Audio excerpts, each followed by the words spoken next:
ఒక క్రమమైన విధానంలో విషయాలను గుర్తుపెట్టుకోవడానికి అవకాశం ఉంటుంది. కీర్తనలు 103వ వచనం. యెహోవాయే దేవుడని తెలుసుకొనుడి, ఆయనే మనలను పుట్టించెను,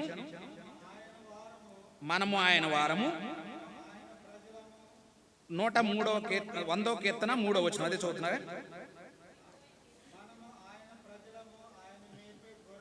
ఓకేనండి. యెహోవాయే దేవుడని తెలుసుకొనుడి, ఆయనే మనల్ని పుట్టించెను, మనము ఆయన వారం. పుట్టించను దగ్గర ఒకటేసి కింద పుట్టినట్టు చూడండి. మనలను మనమే సృజించుకొనలేదు, కానీ ఎవరు సృజించారు? దేవుడు సృజించాడు. ఆ తర్వాత యెషయా గ్రంథము 45వ అధ్యాయము 18వ వచనం. యెషయా గ్రంథము 45వ అధ్యాయము 18వ వచనం.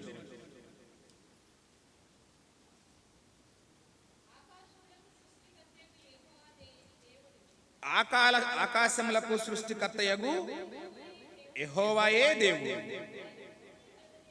ఆయన భూమిని కలుగజేసి దాన్ని సిద్ధపరచి స్థిరపరచను. సో చాలండి, ఆయన సృష్టించేటటువంటి సృష్టికర్తయగు యెహోవాగా అక్కడ మనం చూస్తున్నాం.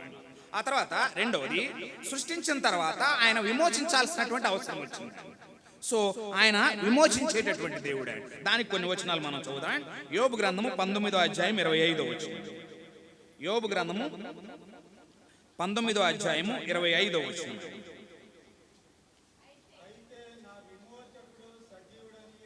అయితే నా విమోచకుడు సజీవుడనియు, తరువాత ఆయన భూమి మీద నిలుచుననియు నేను ఎరుగుతున్నా. సో అక్కడ మన విమోచకుడని మనం చూస్తున్నాం. కీర్తనలు 19:14. కీర్తనలు 19:14. యెహోవా నా ఆశ్రయ దుర్గమా, నా విమోచకుడా. చాలండి, ఆయన ఎవరు? మన యొక్క విమోచకుడు. ఆ తర్వాత 78వ కీర్తన 35వ వచనం. 78వ కీర్తన 35వ వచనం. దేవుడు తమకు ఆశ్రయ దుర్గమనియు,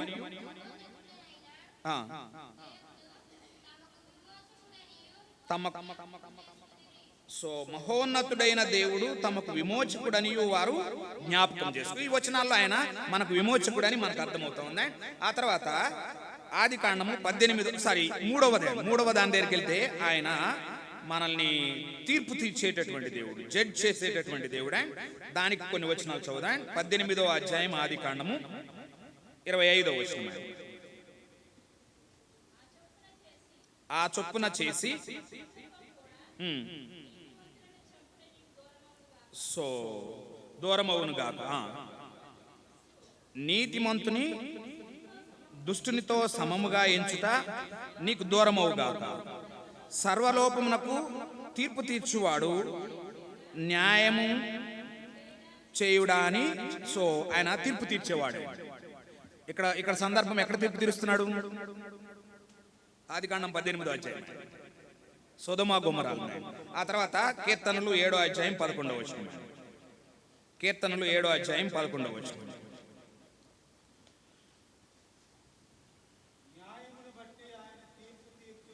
న్యాయమును బట్టి ఆయన తీర్పు తీర్చును.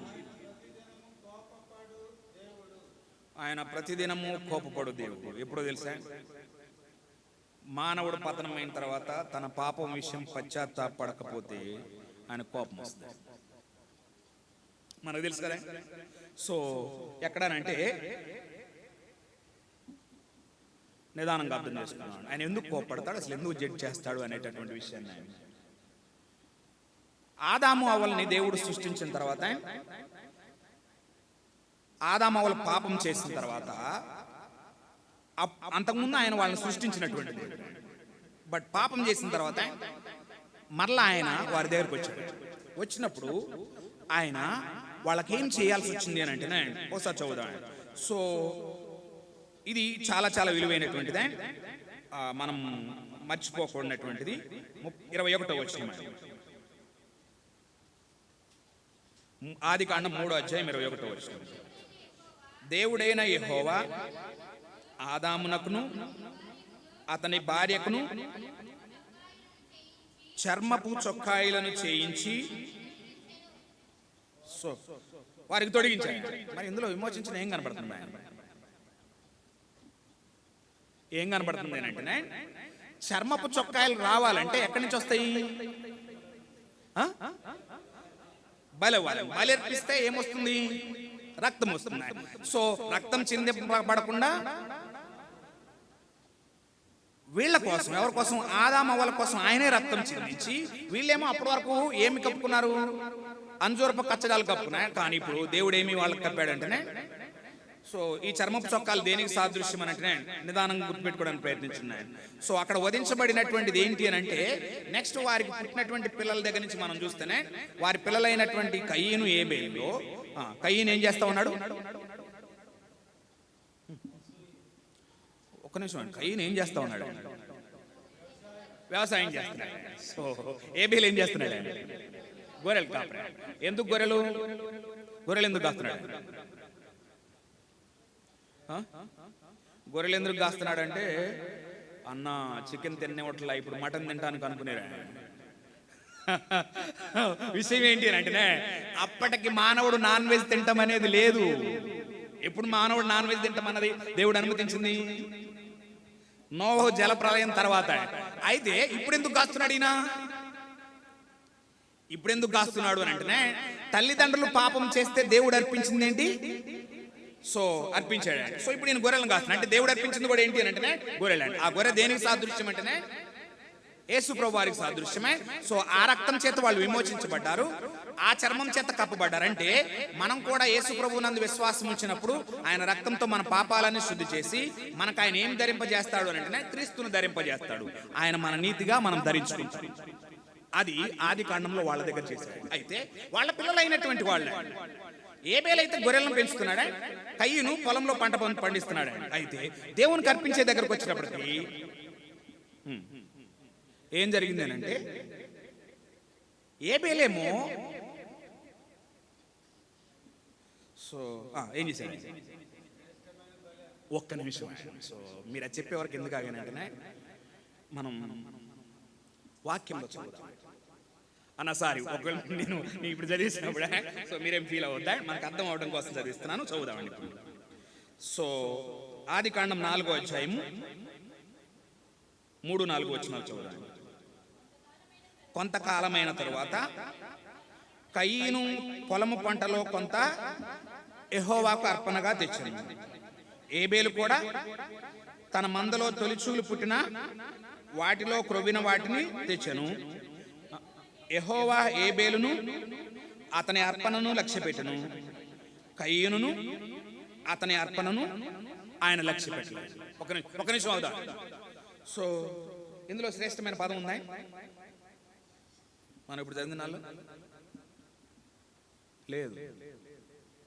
అయితే ఎందుకు దేవుడు ఏబేలు అంగీకరించాడు, కయీను అంగీకరించలేదు అని అంటే, దేవునికి అర్పించే దాని వల్ల మానవుడు ఏం పొందుకోవాలంటే, దేవుని దగ్గర నుంచి పాపక్షమాపణ పొందుకోవాలి అంటే ప్రభు అయిన యేసుక్రీస్తు సాదృశ్యమైనటువంటి గొర్రెపిల్లని అర్పించాలి. కానీ ఈయన పోయి ఏది అర్పించాడు?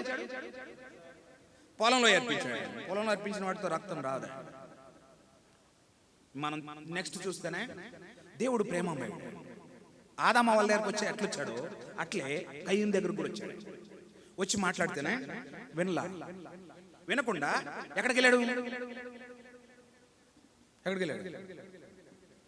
కోపం వచ్చి ఎవరిని చంపాడు? ఇక్కడ తమ్ముడు తప్పేముంది? అర్పణ అంగీకరించింది ఎవరు? దేవుడు. మరి కోపం ఎవరి మీద రావాలి? దేవుడి మీద రావాలి. మనం కూడా కొన్నిసార్లు మనం ఎలా ఉంటామంటే, గుర్తుపెట్టుకోవాలండి ఇది కూడా.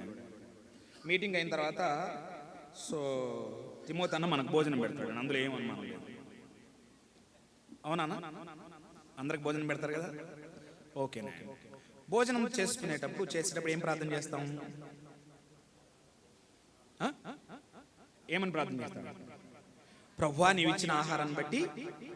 ఎవరిచ్చారు ఆహారం? ప్రార్థన చేసేటప్పుడు ఏమని ప్రార్థన చేస్తున్నా?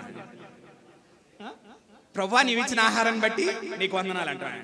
చాలా జాగ్రత్తగా వినండి. కూర బాగలేదనుకోండి, ఎవరిని అడగాలి?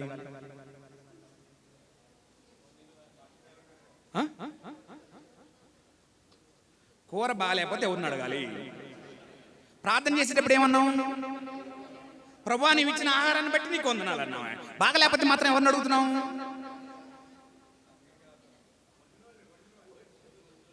మరి దారుణం. సో ఒకవేళ ఎక్కడ మీటింగ్స్కి వెళ్ళినా కానీ మనం తినే ఆహారం ప్రభువా నీవు ఇచ్చావు అని అన్నావు అని అంటేనే తినాలి. ఒకవేళ నువ్వేమైనా అడగదలుచుకుంటే ఎవరిని అడగాలి? అడగలమా? బాలేని కూర ఇచ్చావు ఏంటి ప్రభు అని అడగలమా? అడగ. సో మనం ఏమి నేర్చుకోవాలంటేనే ఇలా తింటాం ప్రభు చిత్తం అని తినగలగాలి. అయితే ఇక్కడ కూడా చాలా సార్లే సో మనము ఇక్కడైతే డైరెక్ట్ చంపేశాడే, మనం ఏం చేస్తాము అని అంటేనే వంట చేసిన వాళ్ళని చంపేస్తామని ఇంకోసారి వంట చేయమంటాం.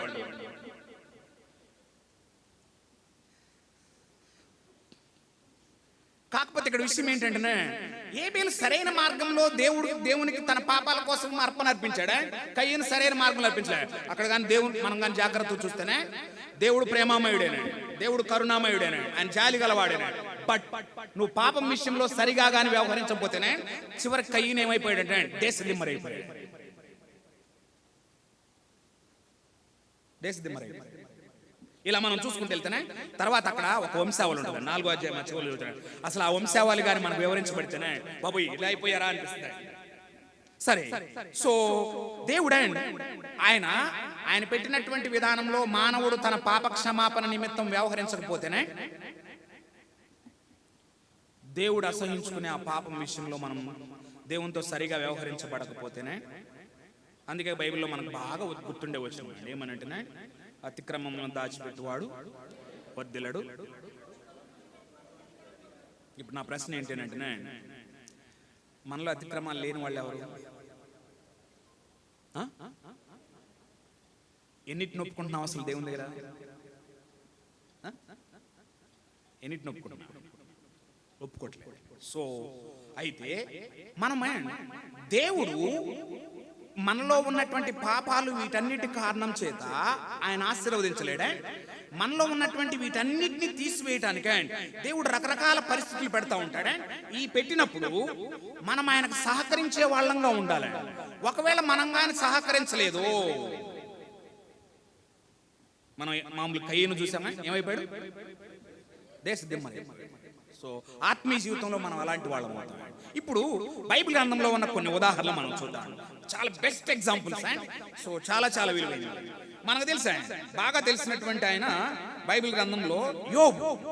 సో యోబుకి ఏం జరిగిందో ఒకసారి మనం చదువుదాం. మొదటిగా 1వ అధ్యాయం చదువుదాం. 1వ అధ్యాయంలో 1వ వచనం చదవండి.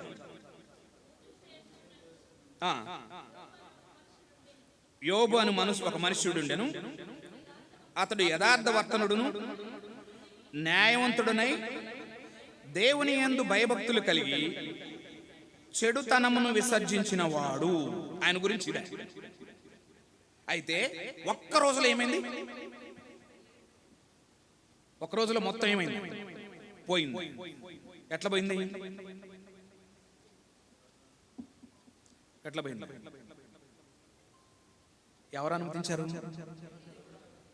ఎవరు అనుమతించారు? దేవుడే అనుమతించారు. సో ఒక్క రోజులో మొత్తం పోయిందే. కాకపోతే పోయినా అప్పుడు యోబు ఏమన్నాడంటే ఒకసారి చదువుదాం. 20వ వచనం చదువుకొని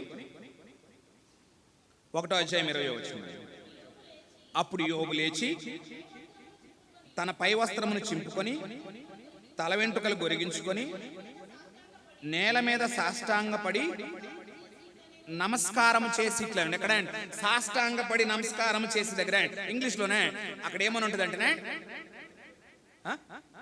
ఏముందండి ఇంగ్లీష్ లో? సో అక్కడ అక్కడ అక్కడ అన్న చదివిన పదం విన్నారే, fell down upon the ground. అంటే ఏంటి అంటే ముఖం నేలకు తగిలేటట్టు నేల మీద పడి దేవుణ్ణి ఆరాధించాడు. ఎప్పుడు ఆరాధించింది? ఎప్పుడు? మొత్తం పోయినప్పుడు. మనమైతే ఏం చేస్తాం? ఈయన ఒకడే కాదే. సో మనం బైబిల్లో చూస్తేనే దావీదు బిడ్డను కంటాడు. బిడ్డను కన్న తర్వాత అక్కడ మనం ఆ స్టోరీ చదివితేనే ఆ బిడ్డను దేవుడు మొత్తుతాడు. మొత్తినప్పుడు దానికి ముందు స్టోరీ మర్చిపోతే లాక అదంతా మనం బాగా గుర్తుపెట్టుకోవాలి. అదేంటి అని అంటే దావీదు 7 రోజులు ఉపవాసం ఉండి ప్రార్థన చేశాడు. అయినా కానీ బిడ్డ చచ్చిపోయాడు. అప్పుడు ఏం జరిగిందో తెలుసా? దావీదు లేచి చక్కగా స్నానం చేసి ఏం చేశాడు? మందిరంలోకి వెళ్ళి ఏం చేశాడు? దేవుణ్ణి ఆరాధించాడు. మనమైతే ఏం చేస్తాం?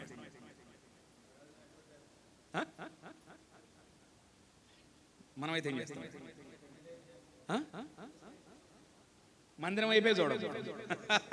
ఒకవేళ తిమోతిని వస్తే అన్న చాలు అన్న, నీ ప్రార్థన చాలు, నీ వాక్యం చాలు, మెసేజ్లు చాలు అనేస్తాం. అవును కదా? కానీ దావీదు వెళ్ళి దేవుని సన్నిధికి వెళ్ళి దేవుణ్ణి ఆరాధించాడు. సో ఇప్పుడు మనం చూడాల్సింది ఏంటి అని అంటే దేవుడు అనుమతించాడే ఏంటి? ఎందుకు అనుమతించాడు? యోబు మంచివాడని అంటున్నాడు కదా దేవుడే. అంత పోయేటట్టు అనుమతించడం ఏంటి? ఎందుకు? మీరు ఎప్పుడైనా యోబు గ్రంథం చదివారా? యోబు చాలా మాట్లాడుతూ ఉంటాడు. సో నేను అన్ని చదివించనే మీరు ఒకవేళ నేను ఎప్పుడైనా ప్రభు చిత్తం అయితే వస్తేనే మీకు మధ్యలో చెప్తాను. ఇప్పుడు 2 మాత్రమే చదివిస్తానే. నాకు తెలియదు తిమోతిని మళ్ళీ ఎప్పుడైనా పిలిస్తే మీరు గుర్తు చేయండి. యోబు గ్రంథం మీద మాట్లాడుతున్నాయి అన్ని మనం చూడటానికి ప్రయత్నించవచ్చా? బట్ ఇప్పుడు మాత్రం 2 వచనాలు చదువుతాం. అది మొదటిగా 13వ అధ్యాయం 13వ వచనం చదువుతాం. యోబు గ్రంథము 13వ అధ్యాయం 3వ వచనం. నేను సర్వశక్తుడగు దేవునితో మాట్లాడగోరుచున్నాను. ఎవరితో వాదిస్తాడంటే యోబు మంచోడేనా? దేవునితో వాదించేవాళ్ళు మంచోడేనా? ఎవరు వాదిస్తారు? దేవునితో ఎవరు వాదిస్తారు?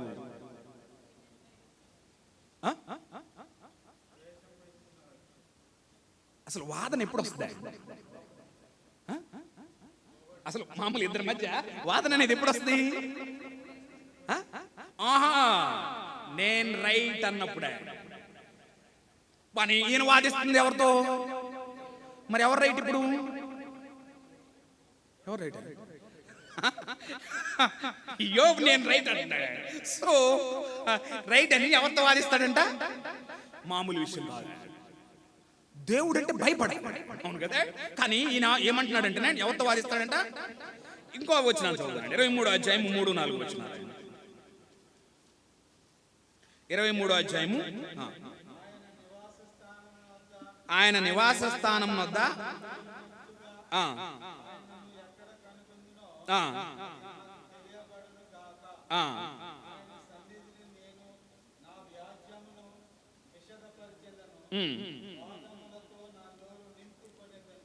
ఏం చేస్తాడంటే ఆయన సన్నిధిలో ఆ పదం ఇంకో పదం ఉంది, చదవండి. ఇంకో పదం ఉంది. ఆయన సన్నిధిని నేను వ్యాజ్యాన్ని ఆయనకి విశుద్ధపరుస్తాడంటే నా నోటితో ఆయన వాదములతో ఆయన నోటిని నింపుకుంటాడంట. సో దేవుడు ఎప్పుడైనా తప్పు చేస్తాడే అంటే యోబుకు తీసేసింది కూడా తప్పు కాదు యాక్చువల్. కానీ ఈయన దృష్టిలో ఏంటో తెలుసా? యోబు దృష్టిలో నేను మంచోడిని, నువ్వేదో చేసావు, నువ్వు కానీ ఎదురైతే ఏం చేస్తాను నేను? సో వాదనలు పెట్టుకుంటా అంటారు. ఇది డేంజరస్ థింగ్. దేవునితో వాదనలు ఎవరు పెట్టుకోగలరు? అసలు ఆయన ముందు ఎవరు నిలబడగలరు? ఆయన ఏమన్నా తప్పు చేసేవాడే కాదు. ఈయనలో ఉన్న ఈ లక్షణం ఏంటంటే స్వనీతి పరుడు. ఆయన స్వనీతి పరుడు. సో ఇప్పుడు మొత్తాన్ని ఎందుకు తీసేశాడంటే ఆ స్వనీతిని పీకేయాలి దేవుడు. పీకేసిన తర్వాత అంతా అయిన తర్వాత ఇప్పుడేం ఒప్పుకుంటున్నాడో ఒకసారి చదువుదాం. 42వ అధ్యాయం దగ్గరికి వస్తే యోబు గ్రంథము 42వ అధ్యాయం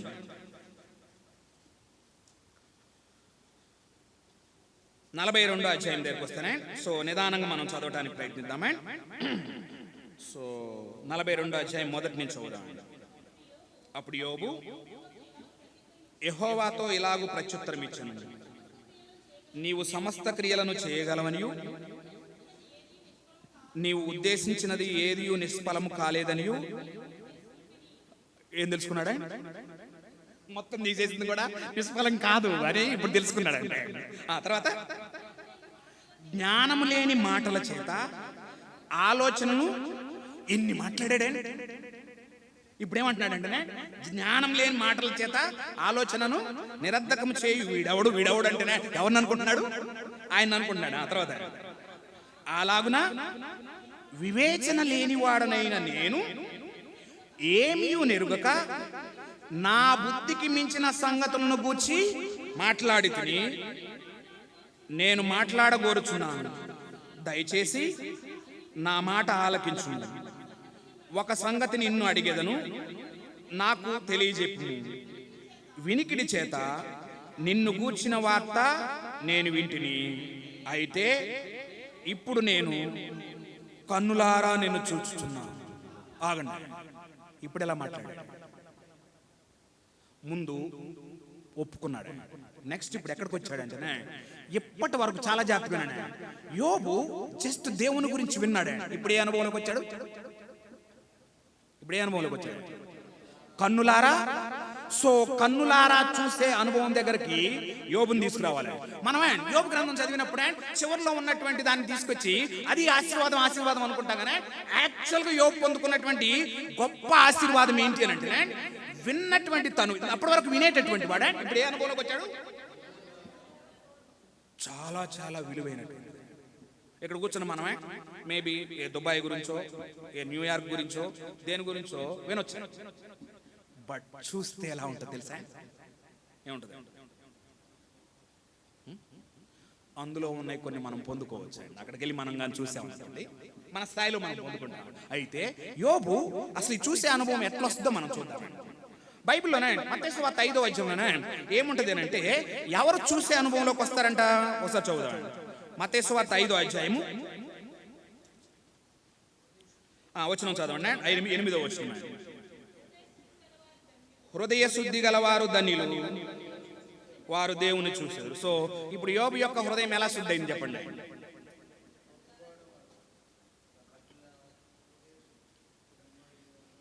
ఓకేనండి, నేను దానికి ముందండి అసలు హృదయం శుద్ధిగా ఉండటం ఏంటో అని అడుగుతాను. నీళ్లు శుద్ధిగా ఉన్నాయంటే అర్థం ఏంటి? నీళ్లు శుద్ధిగా ఉన్నాయంటే అర్థం ఏంటి?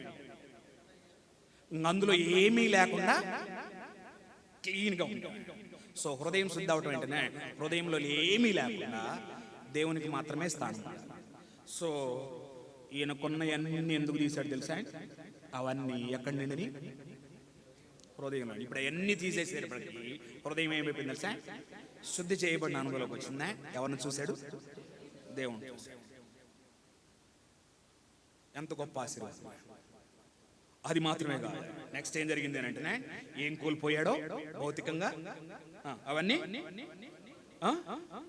తిరిగి పొందుకున్నాడు. పొందుకుంటమే కాదా, నాకు ఇష్టమైంది ఏంటి అంటే అవన్నీ పొందుకోవడం ఒక ఎత్తు అయితేనే కింద రాయబడిన మాట మనం చూద్దాం. 16వ వచనం, 42వ అధ్యాయం 16వ వచనం. అటు తర్వాత యోబు 140 సంవత్సరములు బ్రతికి తన కుమారుల కుమారులను 4 తరముల వరకు చూచెను. పిమ్మట యోబు కాలం నిండిన వృద్ధుడై. ఏం బ్లెస్సింగ్! ఆత్మీయంగానేమో చాలా చాలా ఉన్నతమైనటువంటి స్థాయి అయినా చూచే అనుభవంలో నేనేమంటానంటే చూస్తే ఏంటో తెలుసా పొందుకోవడం. సో దేవుణ్ణి చూసే అనుభవంలోనికి తేవటానికే యోబుని ఇలా డీల్ చేయాల్సి వచ్చింది. దీనికి యోబు దేవుణ్ణి విడిచిపెట్టకుండా సహకరించాడు. కాకపోతేనే మధ్యలో బాధతో కోపంతో చాలా మాట్లాడేశాడు. కానీ ఎవరిని వదిలిపెట్టలేదు. భార్య అయితే ఏమన్నది?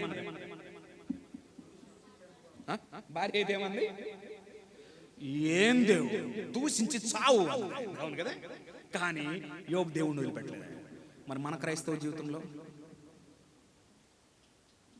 మనకు ఆశీర్వాదం కావాలంటేనే గుర్తుపెట్టుకోవాల్సింది ఏంటి అంటే దేవుడు ఎప్పుడూ తప్పు చేయడు. అయితే అవి ఎందుకు జరిగించాడో ఆయన దగ్గరికి వెళ్ళి విచారణ చేయగలిగితేనే ఆయన చెప్పగలుగుతాడు. చెప్పినప్పుడే వాటిని మనం తీసేసుకోగలిగితేనే మనం ధన్యులమే. మనకు తెలుసు కదా, ఇశ్రాయేల్ జీవితంలోనే ఎరుకు అంతటి దాన్ని గెలిచిన తర్వాత ఎక్కడ ఓడిపోయారు? ఆయి దగ్గర ఓడిపోయారు. ఓడిపోతే యెహోషువ చేసింది ఏంటి? మీరు ఆ అధ్యాయం చదివారనుకోండి. యెహోషువ దేవుని దగ్గరికి వెళ్ళి విచారణ చేస్తే దేని వల్ల ఓడిపోయారో చెప్తాడే, అది సరి చేసుకున్న తర్వాత ఆయన మళ్ళా వాళ్ళు గెలుస్తారు. అది విషయం. మన క్రైస్తవ జీవితంలోనే దేవుడు ఎప్పుడు తప్పు చేయడే, మనకు జరిగే ప్రతిదీ. సో ఇప్పుడు ఈ 2 వచనాలు గుర్తుపెట్టుకోవడానికి ప్రయత్నించండి. మత్తయి సువార్త 10వ అధ్యాయంలో శిష్యులను పంపించినప్పుడు ఆయన చెప్పిన మాట ఏంటి అంటే, మీరు మామూలు 10వ అధ్యాయం మీరు ఇంటికి వెళ్ళిన చదవండి, వినండి. సో అక్కడ ఆయన చెప్పిన మాట ఏంటి అంటే, మీరు తల వెంట్రుకలన్నీ అంటే అర్థం ఏంటంటే, కోరేష్కి ఎన్ని వెంట్రుకలు పోయినాయి, ఎన్ని మిగిలిన ఎన్ని లెక్కేసుకుని కూర్చున్నాడే దేవుడు. నో, అది కాదు. తల వెంట్రుకలన్నీ లెక్కింపబడ్డాయి అంటే అర్థం ఏంటి అంటే, మీ జీవితంలో జరిగే ప్రతిదీ నాకు తెలిసే నేను అనుమతిస్తేనే జరుగుతుంది అని చెప్తున్నాడు. ఇంకో వచనం మనకు తెలుసు, మధ్యాహ్నం చదివామండి. ఏంటది? దేవుని ప్రేమించు వారికి, తన సంకల్పం చొప్పున పిలువబడిన వారికి మేలు కలుగుటకై సమస్తమును సమకూడి జరుగుచున్నవని ఎరుగుదుము. సో ఇప్పుడు ఇంకో స్టోరీ చూద్దాం. రూతు గ్రంథం 1వ అధ్యాయం 1వ వచనం చూద్దాం. Best example. సో అక్కడ మనం చూస్తేనే 1వ అధ్యాయం 1వ వచనం చదవండి.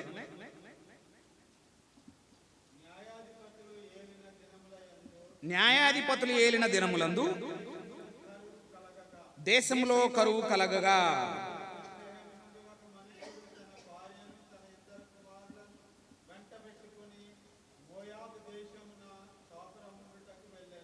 చాలా. సో ఇక్కడ మనం చూస్తేనే ఎక్కడ కరువు వచ్చింది? ఎక్కడైనా కరువు వచ్చింది? యోధా బెత్లెహేం ఎవరి దేశం? ఎవరి ఆ దేశం ఎవరిదా? సో దేవుని ప్రజలు ఉండేటటువంటి బెత్లెహేం అని అంటేనే యోధయా బెత్లెహేం. అవును కదా? బెత్లెహేం అంటేనే పేరేంటి? రొట్టెల గృహం. కానీ ఇప్పుడు ఏమైంది? అక్కడ కరువు వచ్చింది. కరువు ఎందుకు వస్తుంది?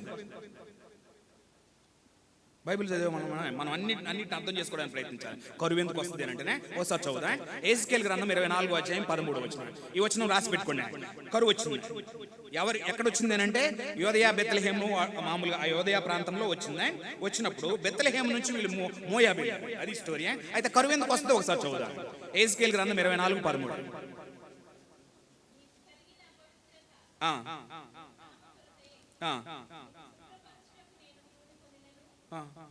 సిస్టర్ మీరు కరెక్ట్గా చదువుతున్నారే?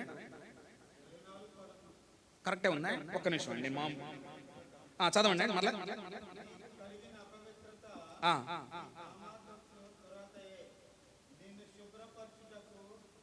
సారీ, నేను 24 చెప్పాను, 14.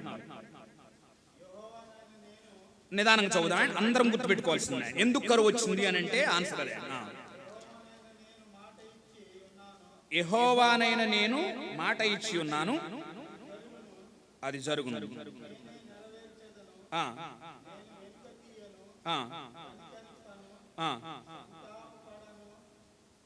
అన్న నేను చెప్పింది చదువుతున్నారు మీరు. ఎహెజ్కేలు గ్రంథం 14వ అధ్యాయం 13వ వచనం. 24 నుంచి 14కి వచ్చాం కదా. ఇది చాలా విలువైంది. నరపుత్రుడా, ఏ దేశమైతే విశ్వాసఘాతకమై నా దృష్టికి పాపము చేసినదో దానికి నేను విరోధినై ప్రాణాధారముగు ఆహారం లేకుండా చేసి కరువు పంపించి మనుష్యులను పశువులను నిర్మూలము చేయుదును. ఎందుకు కరువు తెప్పిస్తాడంటే దేవుడు? విశ్వాసఘాతకమై నా దృష్టికి పాపము చేసినదో, అలా చేస్తే కరువు వచ్చింది. అంటే ఇప్పుడు యోదయ బెత్లెహేంలో ఎందుకు కరువు వచ్చింది? చేసింది.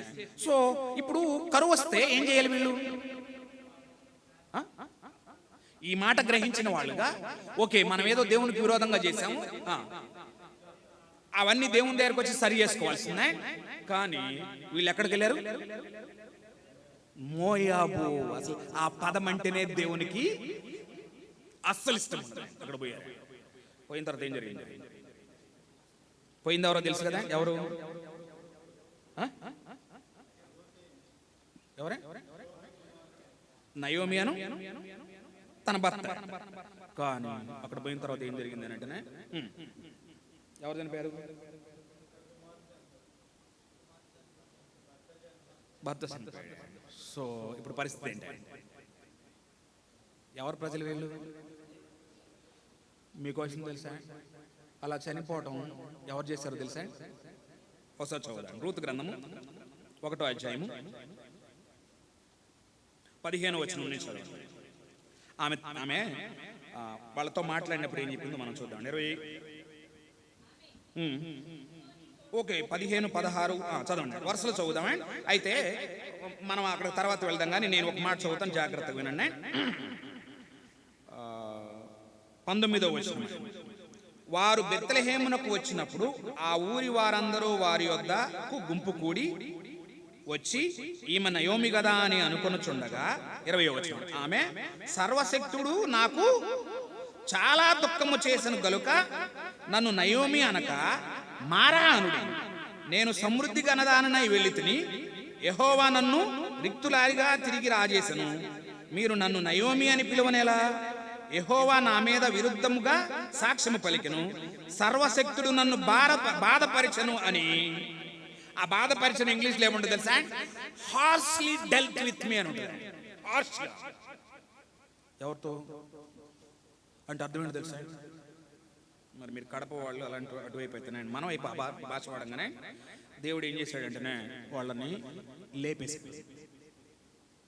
అయితే చాలా జాగ్రత్తగా, దేవుడికి ముఖమాటం ఏముండదు, మనకు తెలుసు కదా. మోషే దేవుని ప్రజలు నడిపించడానికి వస్తుంటేనే సత్రంలో ఆగిన దగ్గర కత్తి ఎవరి మేడ మీద పెట్టాడు తెలుసా? దేవుడు మోషే మేడ మీద. ఎందుకు?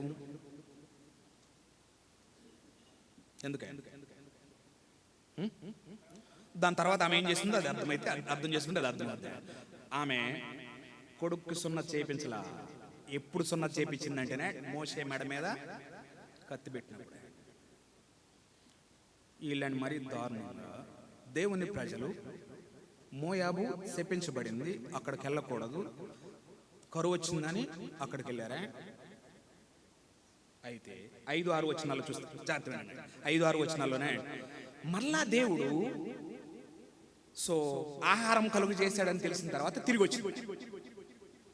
వచ్చిన తర్వాత మనం కానీ బైబిల్ జాగ్రత్తగా చదివితే ఆ రూతు ఈమెతో వచ్చింది కదా. వచ్చిన ఆమె ఎవరిని చేసుకుంది? బోయజుని చేసుకుంది. బోయజ్కి ఎవరు పుట్టారు? తొందరతో చెప్పండి.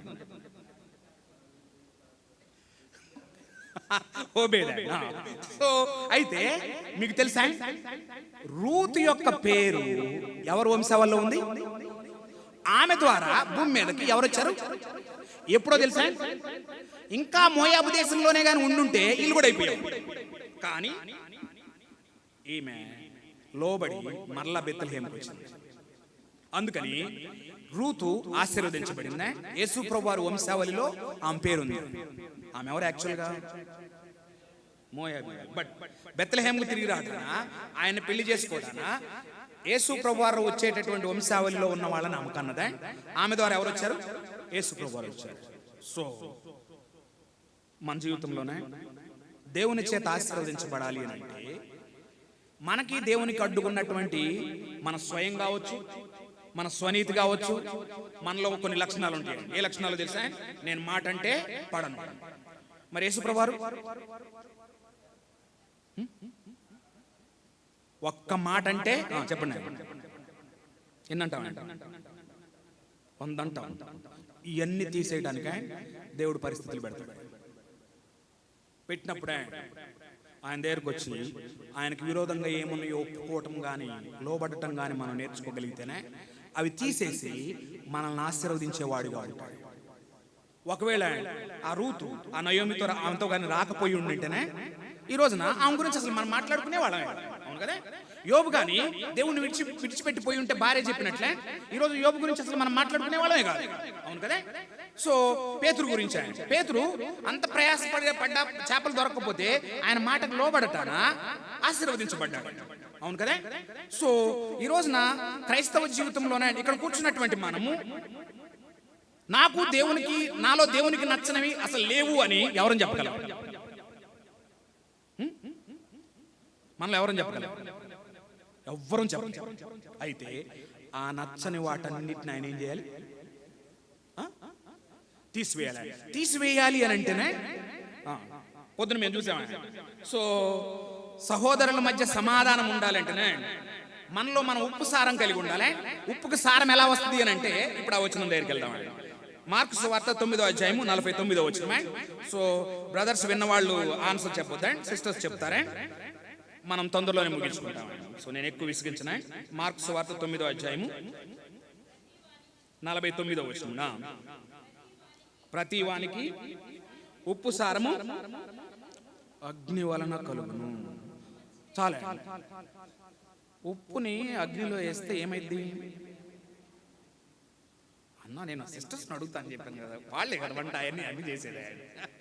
పేలిన తర్వాత దానిలోకి సారం వచ్చిందా, ఏమైంది మరి? సారం వచ్చిద్దా, ఏమైంది? పోద్ది సారం, ఉండదు. బట్ ఇక్కడ యేసుప్రభువు చెప్తుందా సారం ఎలా వస్తుంది అంటున్నాడు. ప్రతి వానికి ఉప్పు సారం దేని వల్ల వస్తుంది? అగ్ని వలన వస్తుంది. అగ్ని వలన రావటం అంటే ఏంటి తెలుసా?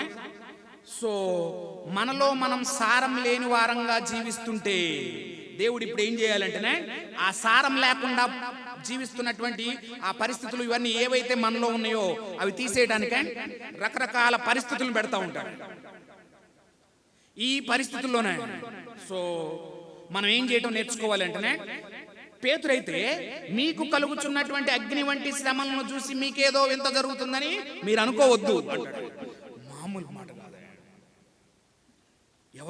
ఎవరు రాసింది అన్నమాట? పేతురు రాశాడు. ఎలాంటి శ్రమలకు కూడా వింత అనుకోవద్దు అంటాడు. అగ్ని వంటి ప్రాముఖ్యంగా పేతురు రాసిన మాట చదువుదామా, దాంతో మనం ముగించుకోవడానికి ప్రయత్నిద్దామా. చాలా చాలా విలువైనటువంటి మొదటి పేతురు పత్రిక 4వ అధ్యాయం 17వ వచనం. మొదటి పేతురు పత్రిక 4వ అధ్యాయం 17వ వచనం.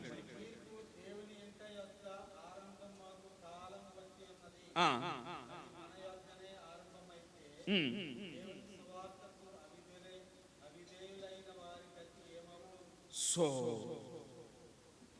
దేవుని తీర్పు ఎక్కడ ఆరంభమవుతుందంటే ఎవరింటి వద్ద? దేవుని ఇల్లు అంటే ఏంటి? సంఘం. అంటే సంఘంలో దేవుడు ప్రతి దాన్ని జడ్జ్ చేస్తూ ఉంటాడు. ప్రతి దాన్ని అంటేనే ఆయన ఎవరు అని అంటే పరిశుద్ధుడు. పైన వీటికంటే పైన మనం అంటే ఈ వచనం కంటే పైన చదువుతున్నా ఆయన పరిశుద్ధుడై ఉన్న ప్రకారము. సో మనల్ని పరిశుద్ధపరచాలి అంటేనే ఎలానంటే, ఉదాహరణకి ఒక సిస్టర్ ఒక్క మాట అంటే 100 మాటలు అనే రకం అనుకోండి.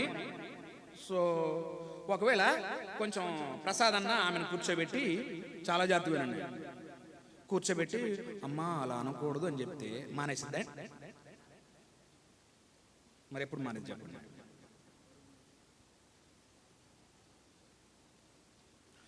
నేను స్వతహాగా స్వభావరీత్యా ఒక మాట నన్నంటే ఆ నోట్లోంచి మాట అయిపోయే లోపలనే రివర్స్ అనేసేవాడిని. కానీ దేవుడు చాలా పరిస్థితులు కూడా తీసుకెళ్ళాడు. ఇప్పుడు మౌనంగా ఉంటాను. ఏం చేస్తాడంటేనే ఆ సిస్టర్ చుట్టూ 10 మందిని పెడతాడు. ఈ మొక్క మాట అంటే 100 మాటలనే 10 మందిని చుట్టూ పెడతాడే, నోరు మూసుకునేటట్లు చేస్తాడు దేవుడు. అయితేనే ఎప్పుడో తెలుసా, మనం నమ్మకంగా ప్రభువా ఒక్క మాట అంటే 100 మాటలని ఈ లక్షణం నీకు ఇష్టం లేనిది ప్రభువా, ఇది నేను వదులుకోవడానికి ఇష్టపడుతున్నాను అనే లక్షణం మనలో ఉంటేనే గ్యారెంటీగా తీసేస్తాడు. అలా కాకపోతేనే నేను ఇంతే అన్నామనంటేనే సచ్చే వరకు కూడా అంతే ఉంటాను. అందుకే నేను చాలా మందిని చూస్తూ ఉంటాను. 70 సంవత్సరాలు 80 సంవత్సరాలు వచ్చినటువంటి భార్య భర్తల ఇళ్లలోనే నేను మాట్లాడుతున్న విశ్వాసుల గురించి. 70 సంవత్సరాలు 80 సంవత్సరాలు వచ్చినటువంటి పెద్దవాళ్ళే పెళ్ళైన దగ్గర నుంచి చూస్తున్నాను, నువ్వు ఇంతే అని అంటా ఉంటావు.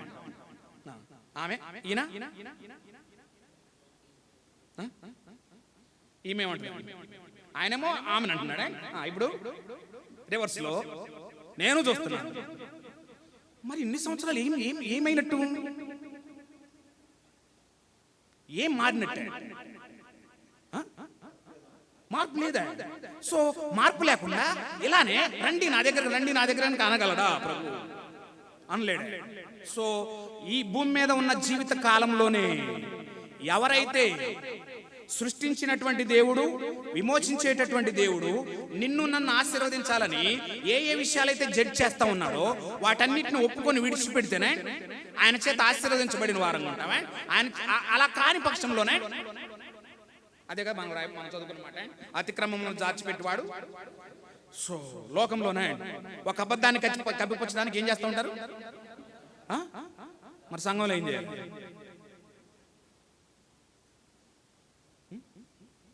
సంఘంలో ఏం చేద్దాం? నువ్వెంత కప్పిపుచ్చుకున్నా ఎవరికి తెలుసు? ఈజీగా అనేస్తామండి, అనలేదంటామండి. అవును కదా? మనకు తెలుసా? అడిగితే ఏమంటాం తెలుసా? మనకంతా తెలుసా? అడిగాను అనుకోండి ఏమంటాం? తెలియదు. సో ఆరాధనకు రాలేదేంటమ్మా అని అడిగితేనే చెప్పాలి. ఇంట్లోనే ఉండి కూడా ఏమని చెప్తుంది తెలుసా?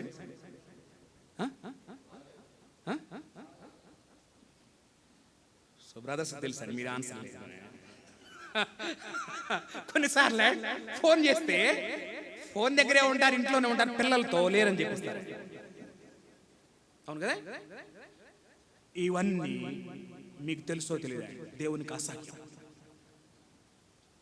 నేను పరిశుద్ధుడు, వీళ్ళని నా స్వరక్తం ఇచ్చి కొనుక్కున్నాను, నేను వాళ్ళని పరిశుద్ధపరచాలనుకుంటున్నాను. కానీ వీళ్ళు ఏం చేస్తున్నారు అంటేనే లోబడట్లా, కప్పిపుచ్చుకుంటున్నారు. కప్పిపుచ్చుకొని ఏం చేస్తా ఉన్నారంటేనే దేవుడు అసహించుకునేది ఏంటి అంటేనే వేషధారాన్ని ఆయన చీ అంటారు. అందుకని వాళ్ళని ఏమన్నాడు తెలుసా? మీరు కానీ మత్తయి సువార్త 23-24 అధ్యాయం చదివితేనే సో వేషధారుల్ని ఆయన దేంతో పోల్చి మాట్లాడాడు అంటేనే అది అట్లా అన్న ఉత్త సమాధి అంటే అట్లా. ఓకే, సమాధి చెప్పండి ముందు. సమాధిని ఏమన్నాడు? సున్నం కొట్టిన సమాధికే పైన తెల్లగా ఉంటది, లోపలంతా కుళ్ళు. అందుకే కదా మోషే తన ప్రజలను నడిపించడానికి ఆయన వెళ్ళేటప్పుడే, నేను పోయినసారి సేవకుల మీటింగ్ లో చూసాను, మోషేకి ఏం చెప్పాడంటేనే, మోషే ఒకవేళ నువ్వు మంచోడు అనుకుంటే అక్కడ ఐగుప్తుని చంపావు కదా, అలానే ఇజ్రాయెల్ ప్రజలు ఎంతమందిని చంపుతావో కానీ నువ్వేంటో చూసుకో అని ఏం చేశాడు చెప్పండి. ఏం చేశాడు? రొమ్మున చేయి పెట్టుకోమన్నాడా? పెట్టుకుంటే బయటికి దిగానే వచ్చింది, ఇది నీ లోపల ఉందంత ఏంటి? కుళ్ళు.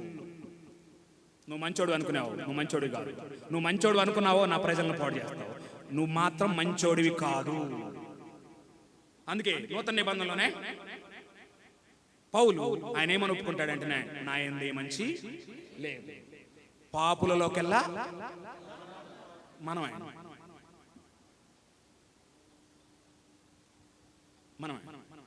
అందుకే యేసుప్రభు భూమి మీద ఉన్నప్పుడే పరిసయ్యులు మత్తయిని పిలిచిన తర్వాత ఆ ఇంట్లోకి వెళ్ళి భోజనం చేస్తుంటే ఎవరెవరితో కలిసి భోజనం చేస్తున్నాడు ఆయన? సుంకర్లతోనూ పాపులతో భోజనం చేస్తా ఉంటే పరిసయ్యుడు వచ్చి ఏమడిగాడు? ఈయనేంటి ఎవరితో భోజనం చేస్తున్నాడు? పాపులతోనూ. సో చక్కగా సమాధానం చెప్పాడు. ఏ సమాధానం? నేను రోగులకే వైద్యుడిని, పాపులనే పిలవచ్చాను. నేను కనికరమనే కోరుదును కానీ బలిని కోరట్లేదు. అంటే అర్థం ఏంటి తెలుసా? నువ్వు మంచోడు అయితే నీ కోసం రాలా, పో. నేను వచ్చింది ఎవరి కోసం అంటే పాపులు. సో ఇక్కడ కూర్చున్న మనమే సంఘంలో ఎప్పుడూ కూడా నేను మంచోడిని, నేను మంచిదాన్ని, ఇతరులంతా ఏదో అన్న భావనలో ఉన్నావంటేనే నిన్ను దేవుడు టచ్ కూడా చేయడు. నువ్వు అక్కులతోనే చచ్చిపోతావే. సో రేపు పొద్దున ఆయన నిన్ను అంగీకరించలేదు. మనం పాట పాడుకున్నాం కదా, ఏం పాట అంటే నీ జీవితంలో గమ్యం ఏదో. అందులో రెండో చరణం ఏంటో తెలుసా? రెండో చరణం ఏంటి? నిజానికి అది సువార్త లిస్టులో ఉంది. సో రాబోయే రోజుల్లోనే పాటలు పాడే బ్రదర్స్ లేకపోతే ఇమ్మానుయేల్ అలాంటి వాళ్ళతోనే ఆ పాటని విశ్వాసులకు మార్పించాలనుకుంటున్నారు. సో అది సువార్త పాటలో ఉంది. అయితే ఇది చాలా ప్రాముఖ్యమైనది. రెండో చరణం అందరం పాడదాం. రెండో చరణంలో ఏముంటుంది అంటేనే నీలోన తాను పాడండి.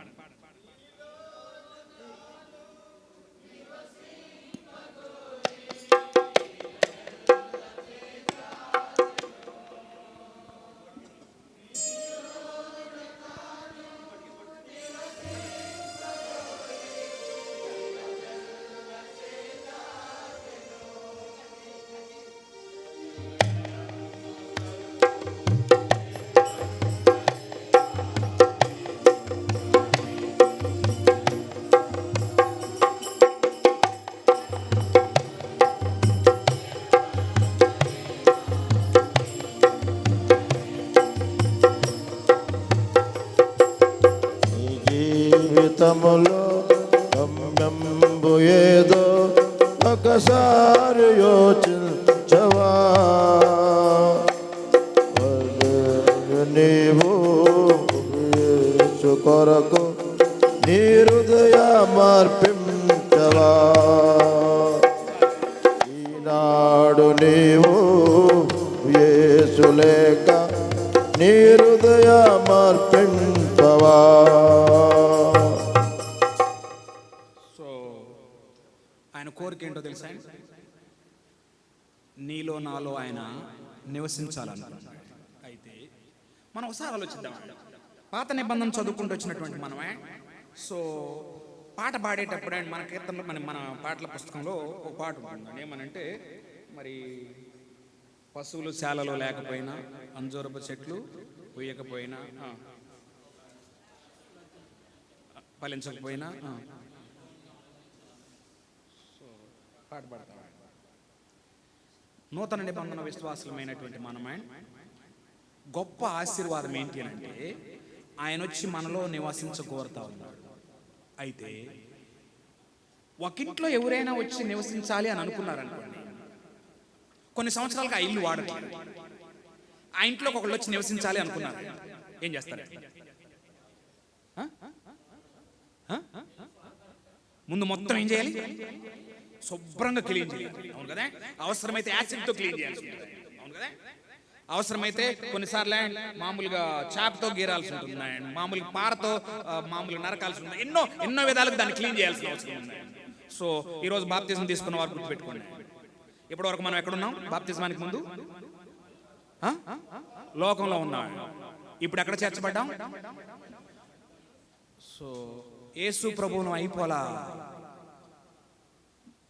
మనమేమో ఇక్కడ కూర్చొని మిగిలిన వాళ్ళు మనం కూడా ఎవరు ఒక్కసారి యేసు ప్రభువును అయిపోలేదండి. కానీ ఆయన చేత కొనబడినటువంటి మనం, ఆయన చేత విమోచించబడినటువంటి మనల్ని ఆయన నివసించదగ్గట్టుగా మొత్తం లోపల ఎన్ని ఏం చేయాలంటే క్లీన్ చేయాలి. ఆ క్లీన్ చేసే పనికి ఆయన సో ఇందా నేను చెప్పినట్లే ఒక మాట అంటే 100 మాటలు అనే సిస్టర్ కూర్చోబెట్టి అమ్మా నువ్వు అలా అనొద్దంటే మారిద్దా? మారదు. అందుకనే ఏం చేయాలనా? అగ్ని వంటి అమ్మో ఇలా అనేస్తున్నారేంటి మాటలు. మనం యథార్థవంతులమైతేనే కూర్చొని వాళ్ళంటే నేను ఇలా ఫీల్ అవుతున్నాను కదా, మరి నేనంటే వాళ్ళు ఫీల్ అవరా?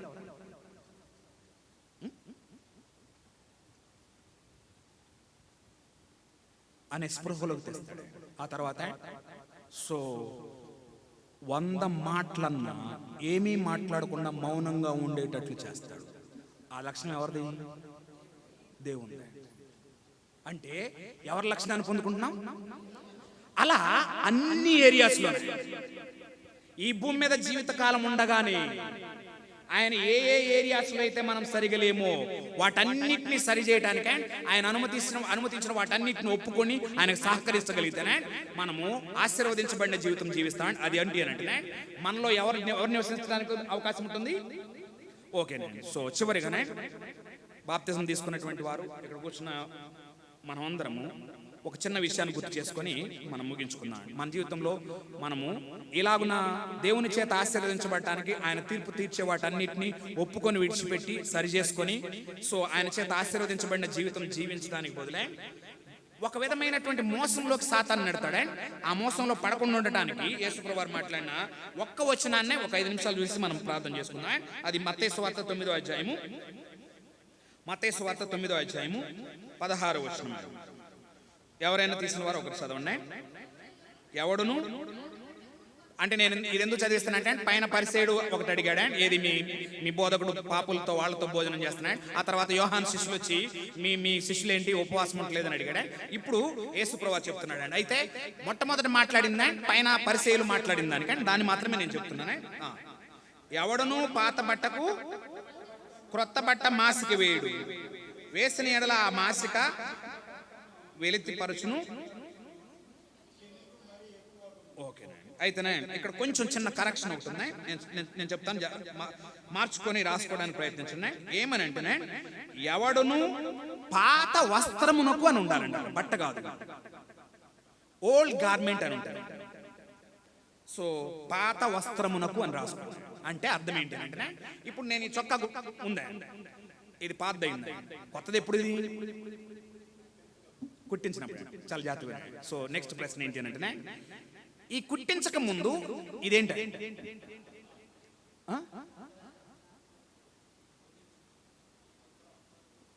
అయితే ఇప్పుడు నేను ఇంకోటి వివరించాలి మీకు. వస్త్రానికి బట్టకున్న తేడా ఏంటంటే, బట్ట అంటే ఏంటి అంటే, మనం షాప్కి వెళ్ళి తాన్లో ఈ చొక్కాకి సరిపడా కట్ చేసుకొని వస్తాం చూడండి, అది బట్ట.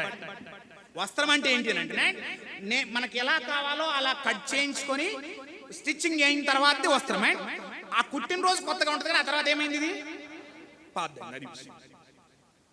సో అయితే నేను యేసుప్రభువు చెప్తుంది ఏంటి అంటే, పాత వస్త్రమునకు ఏది మాసిక అంటే కొత్త బట్ట మాసిక వేరు. సో వేసిన ఎడల ఆ మాసిక. ఇప్పుడు ఇక్కడ యేసుప్రభువు చెప్తుంది ఏంటి అంటే చాలా చాలా విలువైనది. సో పాత వస్త్రము దేనికి సాదృశ్యము అని అంటేనే, వస్త్రం దేనికి సాదృశ్యం? మీరు బైబిల్లో మరి ఇలా సాదృశ్యాలు మీకు గుర్తుండే నాకు తెలియదా? వస్త్రం దేనికి సాదృశ్యం అని అంటేనే, ఇక్కడ పాత అంటే ఏంటి తెలుసా? మనం రక్షించబడక ముందు ఉన్నప్పుడు వస్త్రం దేనికి సాదృశ్యం అంటేనే మన ప్రవర్తనలోనే అప్పటి వరకు ఉన్నటువంటి ఆచారాలు, సాంప్రదాయాలు, అలవాట్లు ఇవన్నీ చాలా ఉండేది. అది పాత వస్త్రం. అంటే ఏంటి అంటే ఏంటి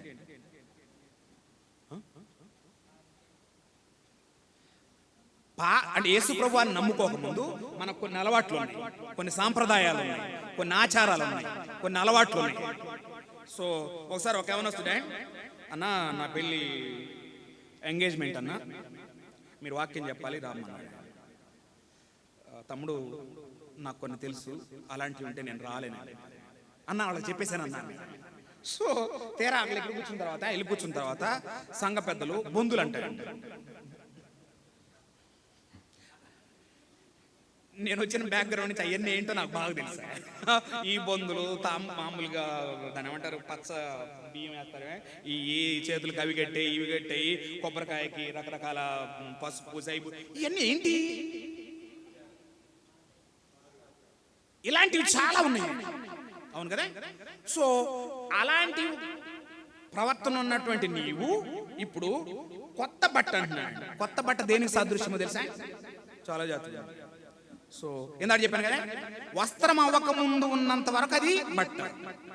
సో ఇది కత్తిరించబడి స్టిచ్చింగ్ ఏనే చేస్తే, స్టిచ్చింగ్ ఏనే చేసిన తర్వాత అది వస్త్రం అయింది. అయితే ఇక్కడ కొత్త బట్ట దేనికి సాదృశ్యం అని అంటే, నిదానంగా వినండి. యేసు ప్రభువు భూమి మీద వచ్చిన దగ్గర నుంచి ఆయన సిలువలో మరణించ ముందు వరకు ఆయన ఎవరు అని అంటే కొత్త బట్ట. నా పాయింట్ అర్థమైందా? అంటే కొత్త బట్టగా ఉన్నాడు. అయితే వీళ్ళ ఎవరు? పరిసయ్యులే.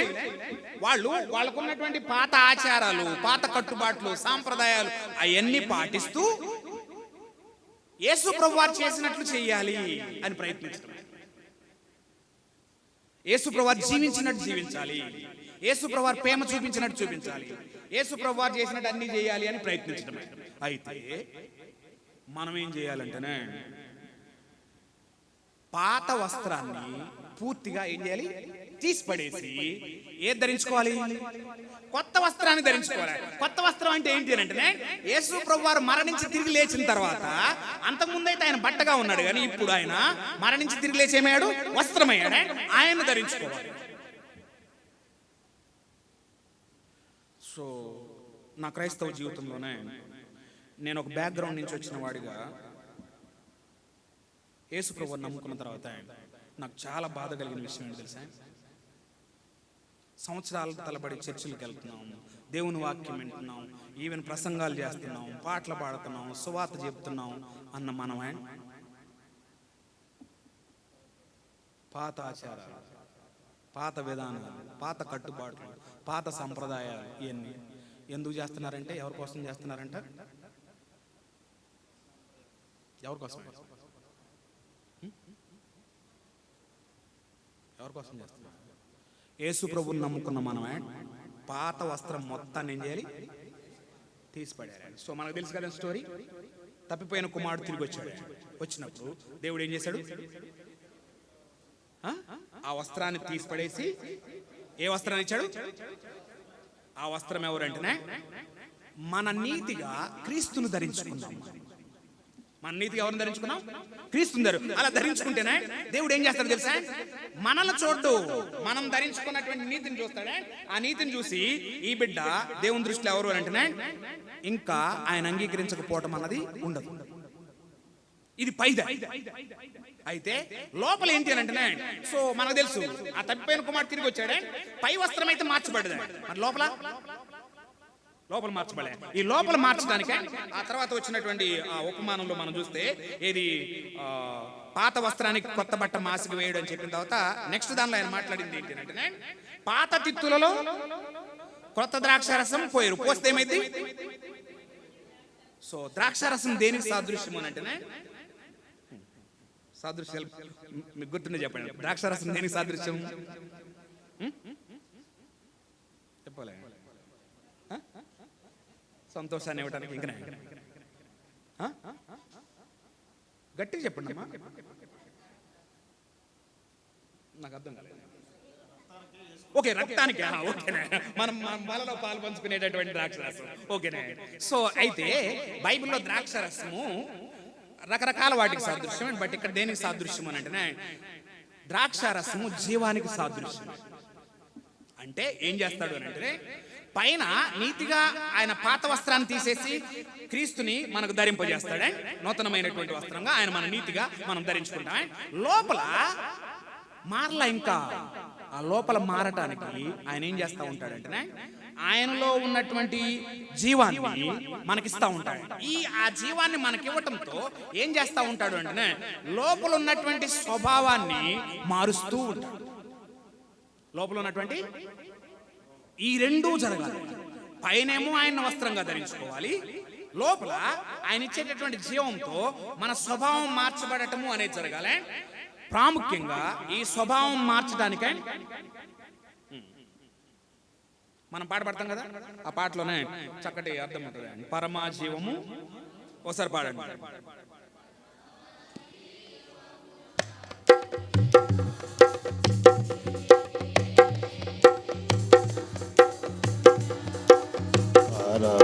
పరమాజీవము నాకు నువ్వా, తిరిగి లేచెను నాతో నుండా, నిరంతరము నడిపించును, మరల వచ్చి యేసుకొని పోవును.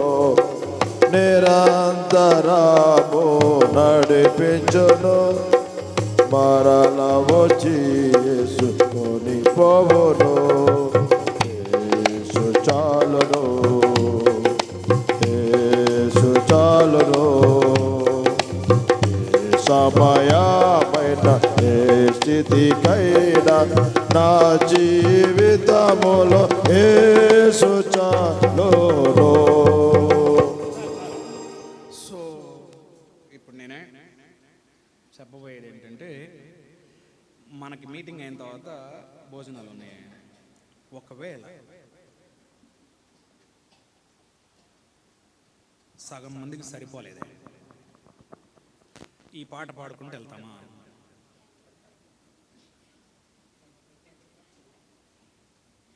అన్న పాపం అంటే స్టార్ట్ అయినప్పుడే అండి ఇంతమంది లేరు. అన్న పాటలు అయిపోయే టైంకి వంట చేసేవాళ్ళు వచ్చి కూర్చోవాలన్నాడు. అప్పుడు వాళ్ళు ఏ ఎస్టిమేషన్ ప్రకారం ఉంటారు? ఇక్కడ ఉన్న చూసి వాళ్ళ ప్రకారం వండి వస్తారే. ఇప్పుడు మనం ఎక్కువ అయ్యాము, సో సగం మందికి భోజనం లేదు. వెళ్ళేటప్పుడు ఈ పాట పాడుకుంటూ వెళ్ళగలమా? దేవుడే నువ్వు ఇక్కడ కూర్చొని పాడటం కదా ఆయనకు కావాల్సింది. అక్కడ ఏమని పాడాం? ఏ సమయమైనా ఏ స్థితికైనా అన్నం లేనప్పుడు కూడా యేసు చాలును అని అనగలగాలి. పాటలు పాడేటటువంటి వాళ్ళు నేను పాటలు ఎక్కువ వింటా ఉంటారే. మనం బయట కొన్ని పాటలు వింటాం, ఏమంటేనే నువ్వు ఉంటే నాకు చాలును అని పాడేస్తా ఉంటారు. మైకుల్లో పాడటం మామూలుగా ఇక్కడ కూర్చున్నప్పుడు పాడటం కాదని కావాల్సింది. సో షడ్రక్ మెషక్ అబేద్నెగోలే అగ్నిగుండంలో పడేస్తారు అని చెప్పినప్పుడు వాళ్ళు అన్నమాట ఏంటి అంటే, మా దేవుడు రక్షించ సమర్థుడు, రక్షించపోయినా పర్లేదు.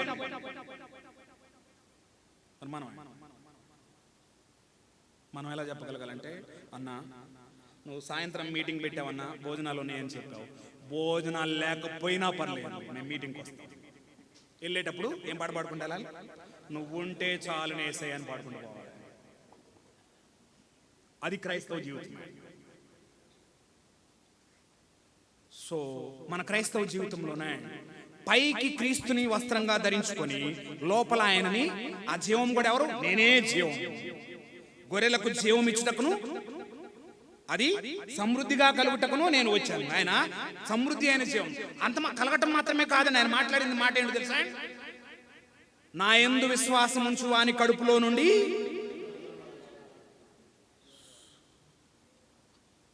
అన్నం పెట్టకపోవడం కాదే. ఒకవేళ చికెన్ కర్రీ అయి ఉండి మనకు చికెన్ కర్రీ దొరకకపోతేనే జీవజల నదులు కాదు బారేది. ఏ నదులు భారతీయ? సో మనమే ప్రాక్టికల్ క్రిస్టియన్స్గా ఉందామే, యథార్థంగా ఉండటానికి ప్రయత్నిద్దామే. అప్పుడు దేవుడే మనల్ని ఆశీర్వదించడానికి వస్తాడే. ఆశీర్వదించడానికి వచ్చినప్పుడే పైన నువ్వు నీతిని ధరించుకొని లోపల ఆయన జీవం కలిగి స్వభావం మారిన వాడిగా ఉన్నావా? ఓకే. అలా కాని పక్షంలోనే నీలో ఆయనకు విరోధమైన ఏ స్వభావం ఉందో దాన్ని ఎలా తీసేయాలంటేనే వేళ్లతో సహా తీసేయాలి. ఆయనకు కావాల్సింది మీరు చూడండి, యోబు మాటల్లోనే ఎవరితో వాదం పెడతాంటే దేవునితోనే కాదా. మీరు ఇప్పుడు ఇంటికి వెళ్ళి చదివారనుకోండి, స్నేహితులతో ఎంత వాదించాడు, ఎలా మాట్లాడు, ఇవన్నీ మనకు అర్థమవుతాయి. నిజమైన విశ్వాసాలు మాట్లాడాల్సిన అవసరం లేదు. దేవుడు నన్ను జడ్జ్ చేశాడు అని గ్రహిస్తేనే ఏం చేయాలి? మనం ఎన్ని మాట్లాడుతూ ఉంటాం. ప్రాముఖ్యంగా మన క్రైస్తవ జీవితంలో మధ్యాహ్నం ఏం చూసామా? మన మాటలను బట్టి మనం ఎలా ఉన్నామో అర్థమవుతుంది. సో మన పేరెంట్ మనం విశ్వాసులు. సో రాత్రి భోజనంలోనే భోజనం దొరకకపోయినా మనలో నుంచి ఏం రావాలో తెలుసా? విశ్వాసమే రావాలి. మనం విశ్వాసం. నేతికి బీరకాయలాగా ఉండకూడదు. నేతి బీరకాయలు ఏముంటుంది? నెయ్యి ఉండదు. అది విషయమే. సో విశ్వాసంలో ఏముండదు అన్నా, నువ్వు రివర్స్ చెప్పేస్తున్నా, కోపం వచ్చింది వాళ్ళకి. విశ్వాసంలో అవిశ్వాసం ఉండదు. అది మన సాక్షి. నేతి బీరకాయలు ఏం లేదు, నేతి లేదా? విశ్వాసంలో ఏముండదు అని అంటేనే అవిశ్వాసం ఉండదు. అది చెప్పాలి. సో నేనేం చెప్తానంటేనే, ఒక పూట అన్నం లేకపోతే మనము చచ్చిపోతాం. నేను కొన్ని చోట్లకి వెళ్తాను. సో మీటింగ్లో వాక్యం చెప్పేది నేనే. కొన్నిసార్లు వాళ్ళు అన్నం తిన్నావా అని అడగడం కూడా మర్చిపోతారు. కానీ విషయం ఏంటి తెలుసా? వాళ్ళు నన్ను అడగక్కర్లేదు. ఇక్కడ ఉన్నామంటే అందరికి అన్నం పెడుతున్నానంటే నాకు కూడా పెడుతున్నట్టే కదా. నేనేం చేయాలి? వెళ్ళి తినాలి కదా. అంతేగాని నాకు పెట్టలేదు, నన్ను పిలవలేదు, నాకు నో. ఇక్కడ కూర్చున్న మనం ఎవరం కూడా అటువంటి యాటిట్యూడ్ ఉండకూడదు. కొన్నిసార్లు పెళ్ళిళ్ళలో మనం ఏం చేస్తూ ఉంటామని అంటేనే, పెళ్లి పిలిచారు అని అంటే మనం భోజనం కూడా చేయాలని అర్థం. అంతే కదా. మళ్ళీ ప్రత్యేకంగా చెప్పేది ఏంటి? అందులో చెప్పాల్సిన అవసరం లేదు. మన యాటిట్యూడ్లు, మన లోపల ఉన్నటువంటి స్వభావము, ప్రాముఖ్యంగానే రక్షించబడ్డటువంటి మనము పాత జీవితానికి తాలూకాకి ఏది ఉన్నా గానీ దాన్ని మొత్తాన్ని దేవుడు ఏం చేయాలంటేనే వేళ్లతో సహా పెకిలించి వేయాలి. ఆయన దగ్గరకు వెళ్ళేటప్పటికి ఆయనకు ఎలా కావాలి అని అంటేనే ఆ వచనం చదివి ప్రార్థన చేద్దామే. మొదటి యోహాను పత్రిక 3వ అధ్యాయము 2వ వచనం. మొదటి యోహాను పత్రిక 3వ అధ్యాయము 2వ వచనం. ప్రియులారా, మనము దేవుని పిల్లలమై ఉన్నాము. మనమిక ఏమవుదుమో అది ఇంకా ప్రత్యక్షపరచబడలేదు, కానీ ఆయన ప్రత్యక్షమైనప్పుడు ఆయన ఉన్నట్లుగానే ఆయనను చూతుము గనుక ఆయనను పోలి ఉందుమని ఇంగ్లీష్లో చక్కగా ఉంటుంది. We will be like him అంటే ఏంటి తెలుసా? ఇప్పుడు మనం చూడట్లేదండి. ఆ రోజు ఆయన ప్రత్యక్షమైనప్పుడు చూస్తామా? చూసినప్పుడు ఆయన ఎలా ఉన్నాడో డిట్టో మనం ఎలా ఉన్నాం. అది ఆయనకు కావాల్సింది. అలా ఉండటం ఆశీర్వదించబట్టమా? లేకపోతేనే మన పుట్టుకతో వచ్చిన మన పాత జీవితానికి సంబంధించిన ఆ లక్షణాలను దాచిపెట్టుకొని నేను ఇంతే ఇలా ఉండటం బెటర్. మనల్ని మనం పరిశీలించుకున్నాం. తలలోంచి ప్రార్థన చేసుకుందాం. మమ్మల్ని మిక్కిలిగా ప్రేమించిన మా ప్రియ పరలోకపు తండ్రి, మీ ప్రేమకై వందనములు స్తోత్రములు చెల్లిస్తున్నాం ప్రభువా. మా ప్రభువా, సృష్టికర్తమైనటువంటి నీవు మా ప్రభువా ఒక ఉన్నతమైన సంకల్పం చొప్పున నీ చిత్తమును జరిగించుటకై నీకున్న గొప్ప ప్రణాళిక కొరకై మమ్మల్ని భూమి మీద సృష్టించినావు ప్రభువా. సృష్టించిన నీవు మా ప్రభువా మమ్మల్ని విమోచించువానిగా ఉన్నావు. మమ్మల్ని విమోచించడం మాత్రమే కాదు కానీ ప్రభువా, మమ్మల్ని తీర్పు తీర్చి ఆశీర్వదించబోరుతున్న దేవుడవు ప్రభువా. అయితే ఈ దినం నీవుతో మాతో మాట్లాడిన నీ మాటలకై వందనాలు, మాకు చూపించిన ఉదాహరణలకై వందనాలు ప్రభువా. యోబు జీవితంలో మా ప్రభువా ఎంతో ఉన్నతమైనటువంటి స్థితికి తెచ్చుటకై నువ్వు తనని జడ్జ్ చేసావు ప్రభువా. మా తండ్రి చివరకు మా ప్రభువా ఆ స్థాయికి మా తండ్రి తను రాగలిగాడు ప్రభువా. ఎంత గొప్ప ప్రణాళిక ప్రభువా. అలానే మా ప్రభువా మా తండ్రి నయోమి మా ప్రభువా కరువు వచ్చినప్పుడు నిన్ను ఆశ్రయించి నీతో ఉండాల్సిన దానికి బదులు మా ప్రభువా మోయాబుకు వెళ్ళుట చేత నీ చేత తీర్పు తీర్చబడింది. కానీ మా ప్రభువా నీవు మరలా ఆహారం కలుగు చేస్తావని తెలుసుకొని తిరిగి వచ్చినప్పుడు ప్రభువా ఆశీర్వదించబడింది ప్రభువా. రూతు మా ప్రభువా నీవు వచ్చుటకు ఉన్నటువంటి వంశావళిలో ఉన్న వారిని చేసుకొని మా తండ్రి నేను తీసుకొచ్చేటటువంటిదిగా మా ప్రభువా ఉన్నట్లు మేము చూసాం ప్రభువా. ఎంత గొప్ప ధన్యత ప్రభువా, ఎట్టి ఆశీర్వాదం అది ప్రభువా. నిజంగా మా ప్రభువా పేతురు మా తండ్రి రాత్రంతా పట్టినా కానీ దొరకకపోతే నీ మాటకు లోబడుడి చేత మా ప్రభువా విస్తారమైన చేపలు పట్టగలిగాడు ప్రభువా. ఇలాగున మా ప్రభువా మా ముందుకు అనేక విషయాలను నువ్వు తీసుకొచ్చావు ప్రభువా.